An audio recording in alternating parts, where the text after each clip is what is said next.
Sad ova voda, što se tiče Save, ne bi možda to ni provalilo, mi smo štitili taj nasad. Ne bi možda provalilo.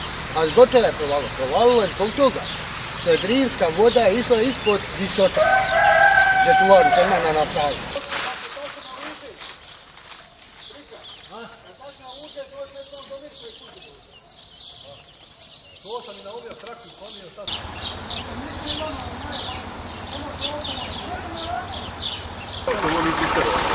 Sad ćemo šire, gotovo,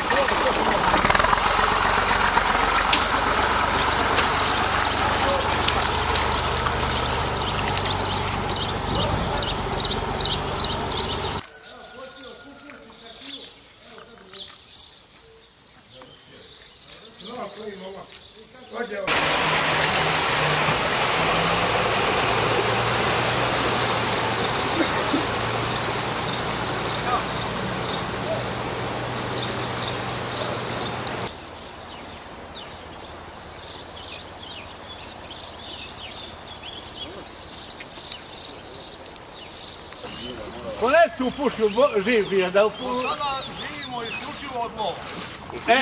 A ribolov Savane? A ribolov?